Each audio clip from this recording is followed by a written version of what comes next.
Hello everyone from this side Adarsh Kumar. आज हम RRB ALP CBT 2 technician NTPC RRB SI में जिस टाइप के साइंस के क्वेश्चन पूछे जाते हैं उनको हम वन बाय वन कवर करने वाले हैं। यहाँ पे आपका फर्स्ट क्वेश्चन जो पूछा जा रहा है उसको आप कमेंट सेक्शन में आंसर करने की कोशिश करें। फर्स्ट क्वेश्चन है आपका, प्रकाशीय तंतु का प्रयोग निम्नलिखित में से किसके लिए किया जाता है। ठीक है, कि प्रकाशीय तंतु जो होता है उसका इनमें से आपका किस काम के लिए किया जाता है। ये बोल रहा है आपका बुनाई के लिए, बी है आपका वाद्य यंत्र में, और सी है आपका आँख की शल्य क्रिया के लिए, और डी है आपका संचार सेवा के लिए। कौन सा ऑप्शन यहाँ पे करेक्ट होगा?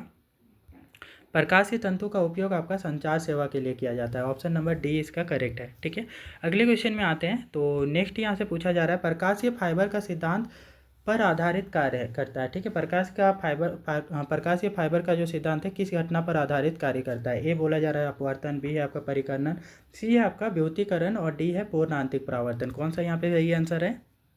ऑप्शन नंबर डी आपका इस क्वेश्चन के लिए सही आंसर है। ठीक है, प्रकाशीय फाइबर क्या होता है? ऑप्टिकल फाइबर भी इसको कहते हैं ना। ऑप्टिकल फाइबर का काम होता है टोटल इंटरनल रिफ्लेक्शन पे ये काम होता है। एक बार लाइट इधर से इंटर कर जाती है ना, तो वो यहाँ पे क्या हो जाती है, इस पाइप के अंदर ही फंस के रह जाती है, और ये ऐसे रिफ्लेक्ट होते जाती है और आगे की तरफ ये मोशन करते हुए ये आगे चलती ही जाती है। ठीक है, आगे गति करते जाती है, और इस तरीके से आपका दूर तक ये जा सकती है। ठीक है, इसका उपयोग करके हम क्या करते हैं, आपका संचार की सेवाओं में संचार सेवाएं प्रोवाइड करना है ना, इन्फॉर्मेशन गेन करने के लिए। ठीक है, इन सारी चीज़ों में आपका इसका यूज किया जाता है प्रकाशीय फाइबर का, ऑप्टिकल फाइबर का। ये पूर्ण आंतरिक परावर्तन पे आधारित है। ठीक है, ऑप्शन नंबर डी। अगले क्वेश्चन पे आते हैं। तो नेक्स्ट हमारा यहाँ पे पूछा जा रहा है, परिवर्ती या परिस्कोप किस सिद्धांत पर काम करता है। ठीक है, परिवर्ती जो होता है कौन से सिद्धांत पे कार्य करता है। ए बोल रहा है अपवर्तन के, बी है आपका पूर्ण आंतरिक परावर्तन के, सी है आपका विवर्तन पे, और डी है परावर्तन पे। किस पे काम करता है परिवर्ती? ये जो हमारा होता है परावर्तन पे कार्य करता है। ठीक है, तो परिवर्ती जो होती है ये आपका परावर्तन की घटना पे काम करती है। ठीक है, याद रखना है, ऑप्शन नंबर डी इसके लिए सही है। अगले क्वेश्चन पे आते हैं, या इसी को आपका क्या बोला जाता है, पेरिस्कोप भी बोला जाता है ना। तो पेरिस्कोप जो होता है वो परावर्तन की घटना पे काम करता है। ये कहाँ पे यूज किया जाता है? जैसे बोट है ना, बोट ले लो या सबमरीन ले लो। ये सबमरीन कहाँ चलती है? पानी के अंदर चलती है। ठीक है, तो उसके ऊपर में आपका एक डिवाइस लगा करके बाहर आपका सबमरीन अंदर चलती है, तो उसको बाहर निकलना होता है गैस को एक्सचेंज करने के लिए। तो यहाँ पे एक आपका डिवाइस लगाया रहता है पेरिस्कोप। ठीक है, तो पेरिस्कोप आपका क्या है, टोटल इंटरनल रिफ्लेक्शन पे काम करती है। मान ले कि पानी की सतह पे क्या है, दूसरी आपका कोई एनिमी की बोट है, तो उनको देख लेता है पहले ये पेरिस्कोप के ऊपर ला करके।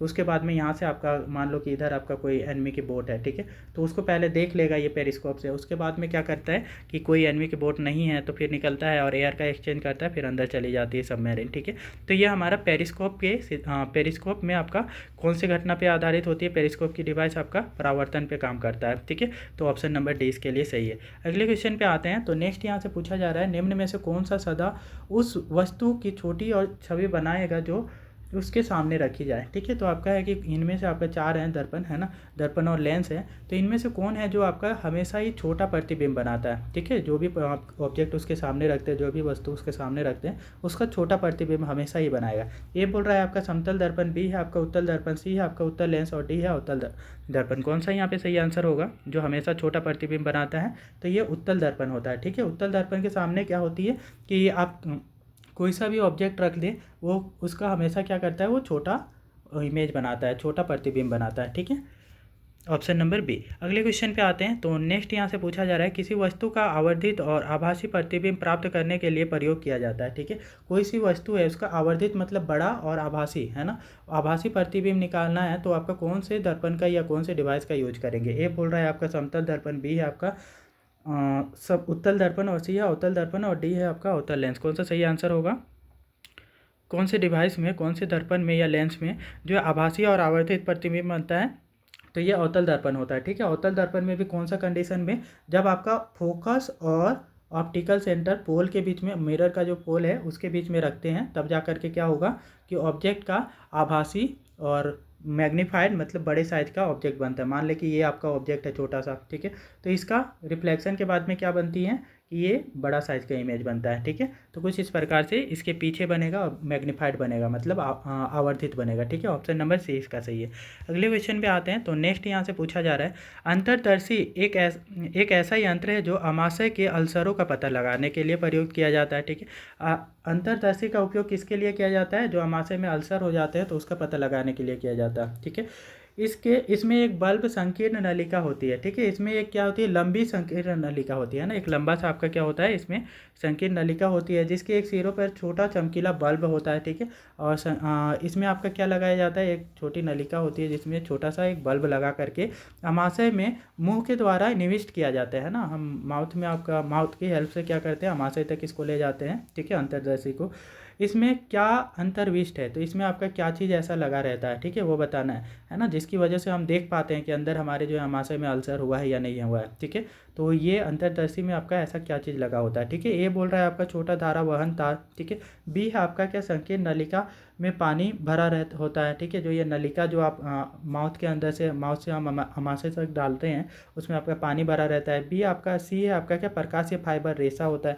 और डी है आपका, संकीर्ण नलिका में कुछ रासायनिक घोल होते हैं। कौन सा सही आंसर होगा, अंतर्दर्शी में ऐसा क्या चीज़ होता है, तो ये ऑप्टिकल फाइबर का बना होता है ना। ऑप्टिकल फाइबर में क्या बताए थे, टोटल इंटरनल रिफ्लेक्शन पे आपका काम करता है, पूर्ण आंतरिक परावर्तन पे।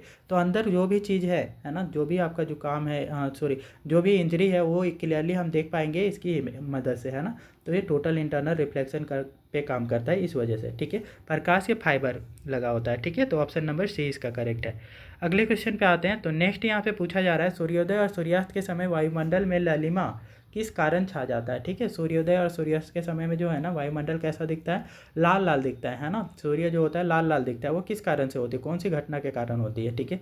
ये बोला जा रहा है प्रकाश के परिक्षेपण, और बी है प्रकाश के परिकर्णन, और सी है आपका प्रकाश के अपवर्तन, और डी है प्रकाश के परावर्तन। कौन सा यहाँ पे सही आंसर होगा, यहाँ पे जो करेक्ट आंसर है वो प्रकाश का परिकर्णन है ना। प्रकाश के परिकर्णन की वजह से आपका सूर्योदय और सूर्यास्त के समय आकाश कैसा दिखाई देता है, लाल दिखाई देता है ना। मतलब जो आपकी छोटी वेवलेंथ की जो किरणें होती हैं वो क्या हो जाती है, परिकर्णन की घटना की वजह से वो आपका छोटी वेवलेंथ के, जैसे ब्लू कलर हो गया, वायलेट कलर है, वो बिखर जाती हैं, और सिर्फ लाल किरणें जो होती है हमारी आंखों तक दिख पहुँचती हैं। इस वजह से हमारा वायुमंडल कैसा दिखाई देता है और सूर्य कैसा दिखाई देता है, लाल दिखाई देता है ना, और लालिमा छाई हुई दिखाई देती है। ऑप्शन नंबर बी इसका करेक्ट है, ठीक है। अगले क्वेश्चन पे आते हैं। तो नेक्स्ट यहाँ पे पूछा जा रहा है, पानी की टंकी ऊपर से देखने पर कम गहरी दिखाई देने का कारण क्या है, ठीक है। तो आपका जो है ऊपर से हम पानी को, टंकी को देखते हैं तो वो लगता है कि उसकी गहराई कम है, मतलब उसका तल उठा हुआ दिखाई देता है, ठीक है। ये किस घटना के कारण होती है, ठीक है। ये बोला जा रहा है प्रकाश का ऋजु रेखीय संचरण, बी है आपका परावर्तन, सी है पूर्ण आंतरिक परावर्तन, और डी है अपवर्तन। कौन सी घटना के कारण होता है, तो यहाँ पे हमारा ऑप्शन नंबर डी करेक्ट होगा, ठीक है, अपवर्तन के कारण, ठीक है। प्रकाश के अपवर्तन के कारण आपका जो सतह होती है टंकी की वो उठी हुई दिखाई देती है, और जो ये पानी का टंकी होता है वो कम गहरा दिखाई देता है, ठीक है। आपका ऑप्शन नंबर डी। अगले क्वेश्चन में आते हैं। तो नेक्स्ट यहाँ से पूछा जा रहा है, अंतरिक्ष यात्री को आकाश दिखाई देता है, ठीक है। अंतरिक्ष यात्री है उसको आपका आकाश कैसा दिखाई देता है अंतरिक्ष में जाने के बाद, ठीक है। ए बोला जा रहा है श्वेत, बी है आपका गहरा नीला, और सी है आपका हल्का नीला, और डी काला। कौन सा यहाँ पे सही आंसर होगा, यहाँ पे जो है कि अंतरिक्ष यात्री को काला आपका दिखाई देता है आकाश, ठीक है। क्योंकि आकाश हमें कैसा दिखाई देता है, पृथ्वी से ब्लू दिखाई देता है। ब्लू किस कारण से दिखाई देता है, तो जो सूर्य से आने वाली जो किरणें हैं, ठीक है, तो उनमें जो शॉर्ट वेवलेंथ की किरणें हैं वो आपका जो हमारे एटमॉस्फेयर में वाटर के ड्रॉपलेट्स हैं, पानी के जो छोटे छोटे बूंदे हैं, उनमें उनका परिकर्णन हो जाता है, परिकर्णन की वजह से बिखर जाती हैं, ठीक है। इस वजह से आकाश क्या होता है, ब्लू कलर और वायलेट कलर की किरणों के बिखरने के कलर से की वजह से आकाश ब्लू दिखाई देता है, ठीक है। लेकिन स्पेस पे जाते हैं, अंतरिक्ष में जाते हैं, तो वहाँ पे ऐसे वाटर के ड्रॉपलेट्स नहीं होते हैं, वहाँ पे बादल नहीं होते हैं। इस वजह से वहाँ पे आपका क्या होता है कि कुछ भी नहीं होने की वजह से आकाश आपका काला दिखाई देता है, ठीक है। वहाँ पे कोई ऐसा परिकर्णन भी नहीं होता है, ठीक है। परिकर्णन की घटना तो तब होती है जब वाटर के ड्रॉपलेट्स या फिर किसी और जो पार्टिकल्स वहाँ पे प्रेजेंट रहे, लेकिन ऐसा नहीं होने की वजह से वो पार्टिकल्स की एब्सेंस में क्या होती है कि आकाश काला दिखाई देता है, ठीक है, अंतरिक्ष यात्री को। ऑप्शन नंबर डी इसका सही। अगले क्वेश्चन में आते हैं। तो नेक्स्ट यहाँ से पूछा जा रहा है,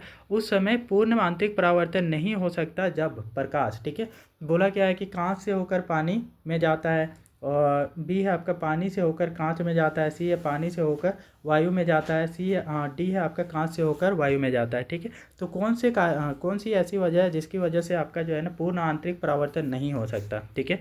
तो पूर्ण आंतरिक परावर्तन के लिए आवश्यक जो सिचुएशन है वो कैसी होनी चाहिए, ठीक है। यहाँ पे जो हमारा करेक्ट आंसर होगा वो कौन सा होगा, तो पानी से होकर के जब आपका लाइट जो आ जाती है कांच में जाती है, तब जा कर के तब आपका पूर्ण आंतरिक परावर्तन की घटना संभव नहीं है, ठीक है। क्यों ऐसा, क्योंकि हमारा पूर्ण आंतरिक परावर्तन के लिए क्या होना चाहिए, हमेशा ही आपका रेरर मीडियम नीचे होना चाहिए और डेंसर मीडियम आपका ऊपर होना चाहिए। मतलब लाइट कहाँ से आना चाहिए, डेंसर मीडियम से रेयर मीडियम में आना चाहिए, है ना। अधिक घनत्व वाली मीडियम से कम घनत्व वाली मीडियम में जाए लाइट, तब जा करके आपका क्या होती है कि ये इसका प्रकाश का पूर्ण आंतरिक परावर्तन होता है ना। तो ऐसा देख लें, कांच क्या है, अधिक घनत्व वाला है कंपेयर से आपका पानी क्या है ना, तो इसमें भी आपका पूर्ण आंतरिक परावर्तन हो जाएगा। और पानी जो होता है वो कांच से कम घनत्व होता है, इस वजह से यहाँ पे आपका पूर्ण आंतरिक परावर्तन संभव नहीं है। और अगले क्वेश्चन में बोला गया पानी से होकर वायु, है ना। पानी कंपेयर टू वायु क्या होता है, इसका घनत्व ज़्यादा होता है, इसलिए इसमें पूर्ण आंतरिक परावर्तन संभव है। ऐसे ही कांच वायु के कंपेयर में ज़्यादा घनत्व होता है, इसलिए इसमें पूर्ण आंतरिक परावर्तन संभव है। ठीक है, सिर्फ एक ही ऑप्शन है कि पानी जो होता है आपका ऑप्शन नंबर बी में, पानी जो कांच से कम घनत्व वाला होता है, और इसी वजह से आपका पानी कम घनत्व वाले से अधिक घनत्व वाले में जब लाइट आएगी तो पूर्ण आंतरिक परावर्तन संभव नहीं होगा इस सिचुएशन में। ठीक है, ऑप्शन नंबर बी करेक्ट है। इसी टाइप से हमने क्या किया, एक छोटे से वीडियो में आपका 10 क्वेश्चन को कवर किया। ये वीडियो आपको अच्छी लगी है तो कृपया वीडियो को लाइक करें, शेयर करें और चैनल को सब्सक्राइब कर लें।